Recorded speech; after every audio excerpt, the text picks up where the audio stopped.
Hey y'all, it's Amanda and this is my Texas Zone 8 garden and I'm out enjoying breezy weather. We're in the 80s today and we're going to start a kind of transplant bulb dividing perennials project that may last 2 videos.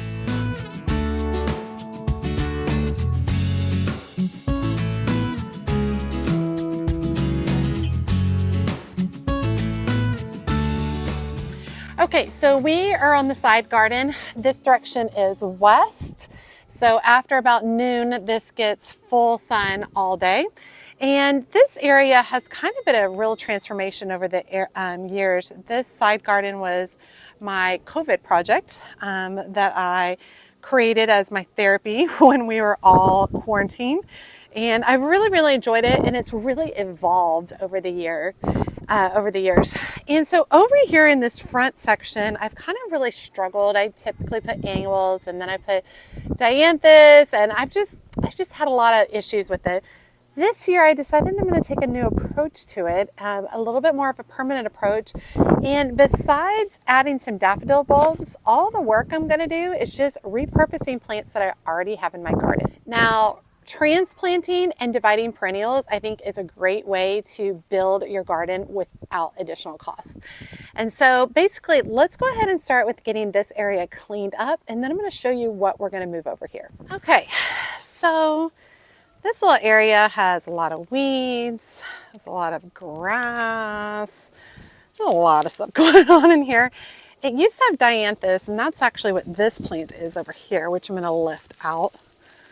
This is the dianthus, and it used to have them all the way across the front, and this last winter they just didn't come back, which is fine. I didn't love them. They were one of those paint the town varieties from Proven Winners, and I don't really like low growing dianthus. I prefer a little bit taller dianthus, and those were definitely a lower growing one. And so I'm not terribly sad to see them go. Now I am trying to pull up some grass in here. I'm using my hoary knife, and I just kind of go straight down and try to lift up the soil. And you're really looking to get these long roots out with it. It's a never-ending battle if you have Bermuda grass. This stuff is the worst. I'm always super jealous when I see other gardeners like edging their beds of like their grass, and they're like, all you have to do is like cut this and do this and it pulls right up, and I'm like, that is not Bermuda grass. Oh, us in the South and this Bermuda grass, it's the worst. But let's just kind of get all this cleaned out. And if you hear that little beeping sound, that's the armadillo things that I put in to keep armadillos out, which I was out in the backyard yesterday, and I had an area right beside the armadillo thing that was torn up by an armadillo. So obviously he didn't care. Now, I don't know if that means he doesn't care to like get his food there, and maybe these things are more for like burrows, like they don't want to burrow next to this, and that'll, maybe if they move their burrows somewhere else, I'll have better luck. Not sure, but pretty much he did not care. So, but I will keep y'all updated on that if I feel like it's made a difference or not. I've got all this verbena, homestead verbena, which sometimes does come back for me. This is another of the dianthus that died.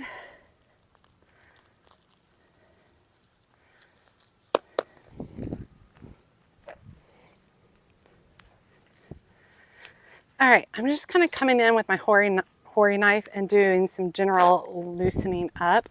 I know that there are a few random daffodils in this area, but it's been a while since I filled this space back in with daffodils, and daffodils do come back for me pretty consistently, but sometimes after a few years, you end up with a few bare spots. And I would really like for there to be a really pretty daffodil feature right here. Okay, got some fertilizer. This is Biotone. I'm just gonna go ahead and get this area feeling good. I was just thinking, like, I feel like adding fertilizer Like that is like seasoning your plants.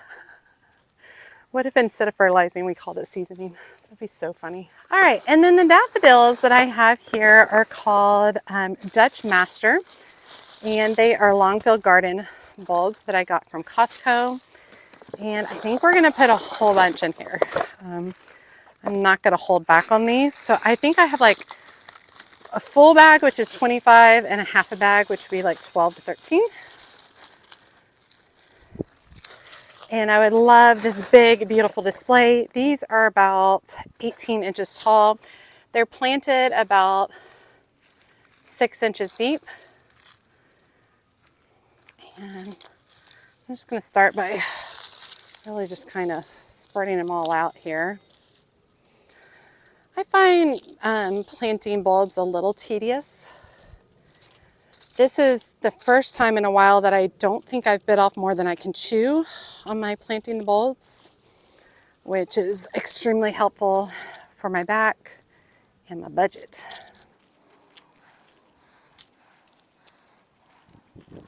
Okay, so pointy side up, flat side that has roots on it down. And all you do is come in here with your hori knife and I kind of make a space. I'm gonna go right back over the top like that. Just like that. Let's get all these in.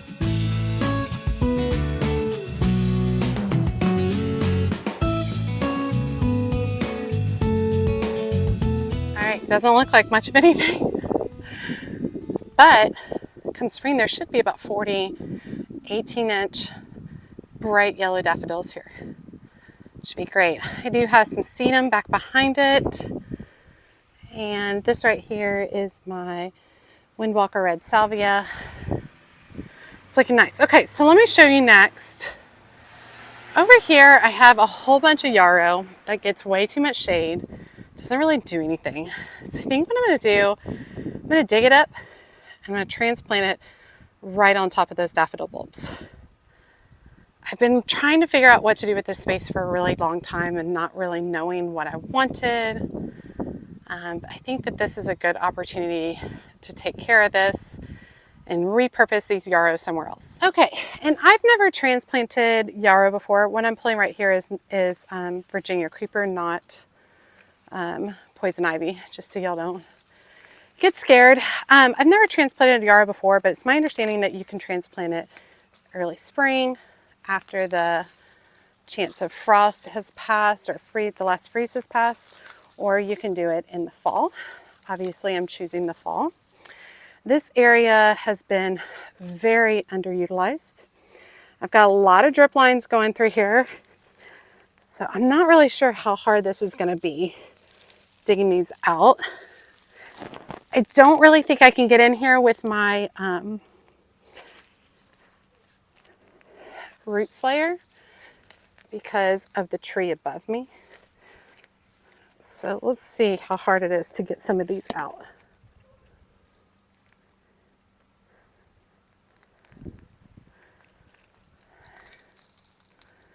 There's one. Oh, that one popped out pretty well. I have found that yarrow spreads itself around quite a bit, which I think is nice. Kind of just looking for like generalized clumps.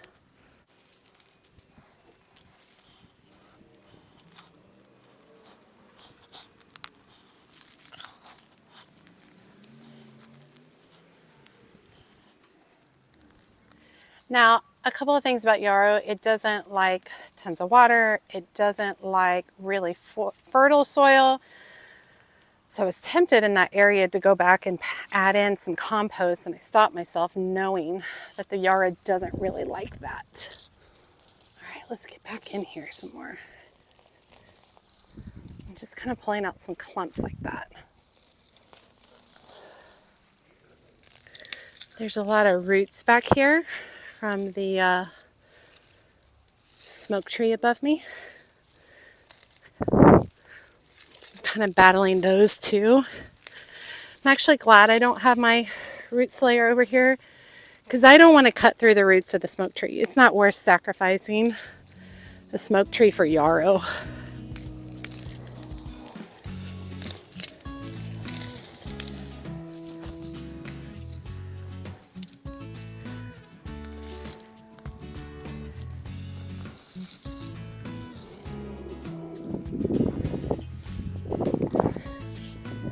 Okay, I got quite a few options. Their root systems are pretty shallow, which makes me nervous.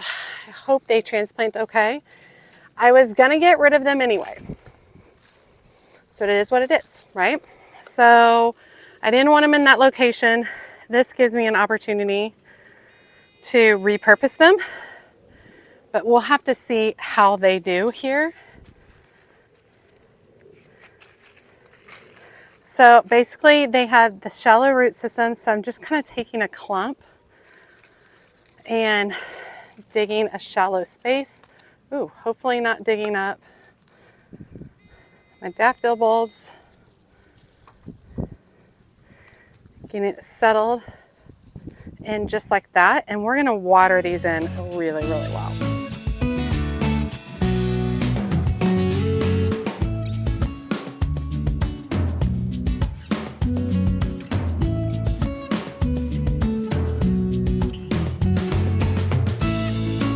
Okay, so far all we've done is spend the money on the bulbs. Now this yarrow, I will need to come out and make sure it's watered. I chose this week because we're just having much cooler temps, which I thought would be easier on transplanting these. Because even at our 90-degree temps, it's just too hot. This week's gonna be so much better. Watering these in really, really well and staying on top of the watering while these get established would be really important. Okay, feeling pretty good about that, filling that space in. Like I said, I've tried multiple things here, annuals, dianthus, didn't love it. I think the yarrow might be fun, and I really like the frothy look of it. And truthfully, if it doesn't, and I just decide to rip it out, I don't feel guilty because I literally just took it from a portion of the garden that I was gonna change up anyway, so that works really well. But now we have dug up all of this and we have a giant bare spot. So once again, we're gonna mess around with some perennials. We're gonna divide some perennials and we're gonna move them over here. All right, one of the perennials I find the easiest to divide is this lamb's ear. It's Helen von Stein lamb's ear. And it is encroaching on a rose that I planted back here. So I'd really love to kind of pull some of it up and give my rose a little bit more air and space, which is just gonna be better for the rose in the long run because it will help ward off disease. And I very much found that this Helen von Stein is really easy to just kind of come in here and just dig out some pieces just like that, and you're good to go. So it really doesn't take a lot. Sometimes in the past, like I've dug up the whole plant and there's really not a need to. You can literally just come in here and dig up chunks of it, and then we'll just replant that another place. I am trying to be a little bit careful because of the rose back here. Secondly, I've got drip lines. But see, all these pieces will become beautiful plants in and of themselves.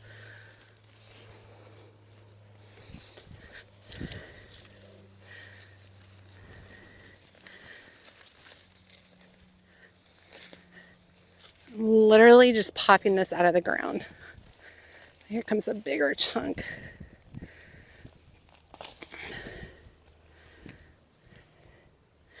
Oh, and yeah, that definitely like gives some space back here for my rose to breathe some. Okay, simple and easy as that. I might get one more piece out of here. Oh, that's a big piece. We'll take that. And this guy will fill in beautifully. Like there's no worries at all. It will actually fill back in probably faster than I would like it to fill back in. And I've actually divided this plant, this one particular plant, many times over the years.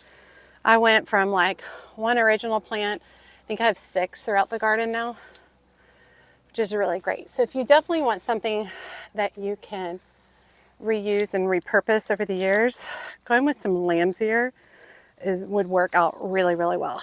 So I'm just going to come in here, and I am going to have to do some digging here because there's a lot of roots from the smoke tree, which is also another reason why I just want to put something in here that I don't really have to mess with. I don't want to get in here to have to do annuals at all. So I'm just using a little bit of biotone. And then you can see the root structure is kind of elongated. So you're almost going to lay it in and make sure that we bring up the soil and we have it nice and supported. Everywhere the stem touches the ground, it's going to produce roots.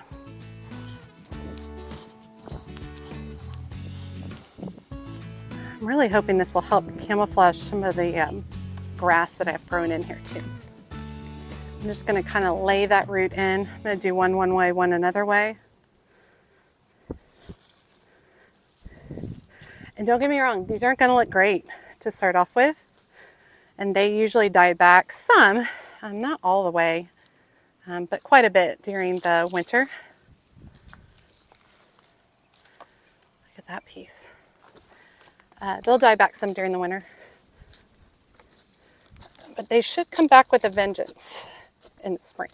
I'm pretty sure I'm still going to see yarrow popping up here next spring. So you see like this crazy root. I'm just going to bend this root down back on itself. Tuck the whole thing in there. And of course this doesn't look beautiful right now, y'all. But it's free plants, which I am pro free plants. And I really think that this light color foliage, kind of this gray, silvery foliage, it's going to look really nice under this smoke bush.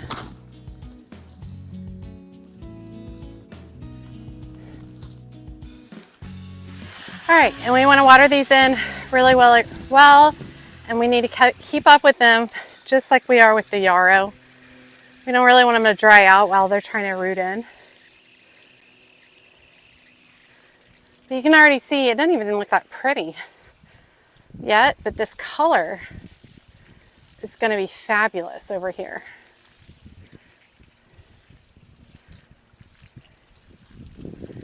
And like I'm telling you, lamb's ear just keeps going and going and going. Pulls up really easily. So very easy to transplant and then divide like what I just did. Okay, I want to put something right in this area. So let me show you what I'm thinking. Okay, right in here, I have got some calamintha napida. It is, let's see if we can see in here. There's 2 plants in here. So here's one. Oh God, it smells so good. Here's one right here, and there's one right here. This one I'm going to leave. I'm going to dig this one up. Now, napida can be divided. I'm not going for that at this point in time. This is really more of a focus of moving the entire plant. Let me get in here. And I got this from Bluestone Perennials maybe 2 seasons ago, and I'm obsessed with it. It's awesome. Oh God, its roots are a big system. All right, I'm gonna need the root slayer for this guy. All right, this root slayers I think will work better for me to get down in here.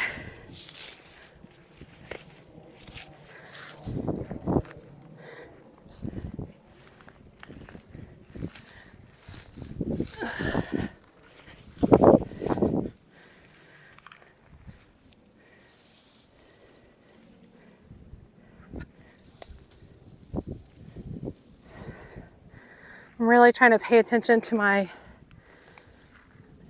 drip lines too. Can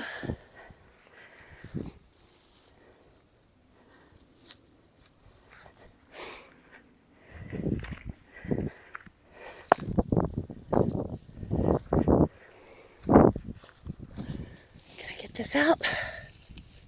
There we go. All right, I'm gonna check my drip line real quick. Make sure I didn't damage it. Okay, So we're working this space over here. Now there are some Iberis back here, or also known as candy tuft. So I might have to deal with them a little bit. I kind of hesitate to go in with the root slayer too intensely because I do have drip lines through here.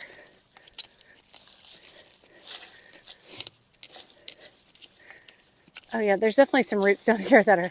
Okay, now I left this open. Usually the whole plant looks like this. And what I'm gonna do is I'm actually gonna cut back some of these more dead branches. Try to pull them out a little bit. I don't want the plant really concentrating on this, but I did want y'all to see the size potential of this guy.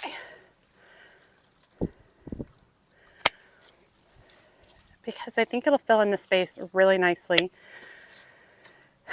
This definitely loves sun, which you'll get quite a bit of that over here. And I think the lightness will be really pretty once again underneath the smoke tree. So I'm adding some biotone. Let's tuck this in, making sure I get all my roots down.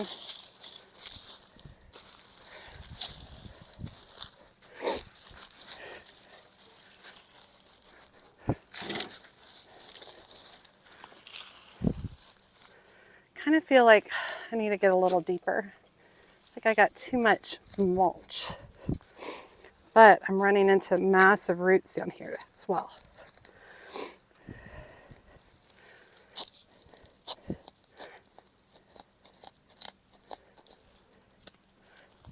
Adjust my location just a little bit. Yeah, there we go. All right. Feel a little better about that. I can get this a little bit deeper and get more soil around those roots. And I am going to give this a little bit of step. All right, let's water that in. And these guys had really amazing growth the very first year. So I'm really excited to see how this guy does here.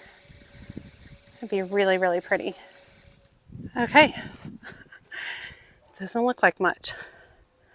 We've got all of the Helen von Stein Lampsia under here. We've got the calamintha nepeta right there. It's going to fill in that space really pretty. I'm also going to be installing some bearded iris along at least this portion. Probably not that portion because it's too shaded and they probably won't bloom. Truthfully, even if they didn't bloom, they'd still be pretty, just that sword-like foliage. But remember right here we have the Belinda's Dream, which will grow up and fill this space. There was an iris rhizome back here, but I'm pretty sure I accidentally pulled it up and killed it. Yeah, I see nothing. All right, okay. That was good. The only cost test today was the bulbs. Feeling really good. Transplanted all that yarrow, which I was just thinking about throwing it away anyway. So we'll try it out here, see how it goes. If I don't like it, I'll get rid of it. But this area will also have some beautiful daffodils, that Dutch Masters, in late winter, early spring. And then of course we worked on, once we moved the yarrow, we worked on the area underneath the smoke bush where we divided the lamb's ear. And then we also transplanted a calamintha. And transplanting, dividing, maneuvering around, those are really great ways to mix it up, do some interesting things in your garden at zero cost except your time and your labor. And I really, really like doing that. And I do want to have a little bit more focus on a lot more transplanting, which as I begin to work on the back garden area up against the back retaining wall, we will be transplanting a lot of things from different areas, which I think will be really, really fun. All right, y'all, let me know if you're planning on dividing any perennials or transplanting any of them. Quick reminders, make sure that you are doing it in the fall or early spring after danger of your last freeze. Also make sure that you are fertilizing them and that you are watering them in well until they are established. As always, make sure you like, comment, and subscribe to the channel. Every time you like and comment, it helps grow my channel so much. If you don't feel comfortable leaving a comment, just drop me an emoji below letting me know you made it to the end of the video and that you say hi. And be sure to check me out on my social media outlets, including Facebook, Instagram, and TikTok. As always, she's a mad gardener or a decorator or anything else that she wants to be. Thanks, y'all.